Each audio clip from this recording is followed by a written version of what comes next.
প্রিয় দর্শক, শুরুতে জানিয়ে দিব আজকে রাশিয়া ইউক্রেনের যুদ্ধের সর্বশেষ পরিস্থিতি। রাশিয়া ও ইউক্রেনের মধ্যে চলমান যুদ্ধ এখনো থামেনি। যুদ্ধের সর্বশেষ পরিস্থিতি দেখা যাচ্ছে ইউক্রেনের পূর্ব ও দক্ষিণাঞ্চলের সংঘর্ষ আরো তীব্র রয়েছে। রাশিয়ার পক্ষ থেকে বিমান হামলা ও ড্রোন আক্রমণ অব্যাহত রয়েছে।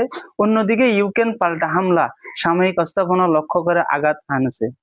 ইউক্রেনের দাবি করছে তারা বেশ কয়েকটি গুরুত্বপূর্ণ এলাকা পুনরুদ্ধার করতে সক্ষম হয়েছে।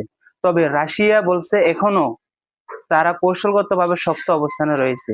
এই যুদ্ধের কারণে সাধারণ মানুষের জীবন সবচেয়ে বেশি বিপন্ন হয়েছে। হাজার হাজার মানুষ এলাকা ছেড়ে নিরাপদ আশ্রয় যেতে বাধ্য হয়েছে। এদিকে যুক্তরাষ্ট্র ও ইউরোপীয় দেশগুলো ইউক্রেনকে সাময়িক ও মানবিক সহায়তা অব্যাহত রেখেছে। অন্যদিকে রাশিয়ার উপর নতুন করে নিষেধাজ্ঞার কথাও আলোচনা রয়েছে। বিশ্লেষকের মতো কূটনীতিকের সমাধান ছাড়া এই যুদ্ধের দ্রুত শেষ হওয়ার সম্ভাবনা এখনো অনিশ্চিত।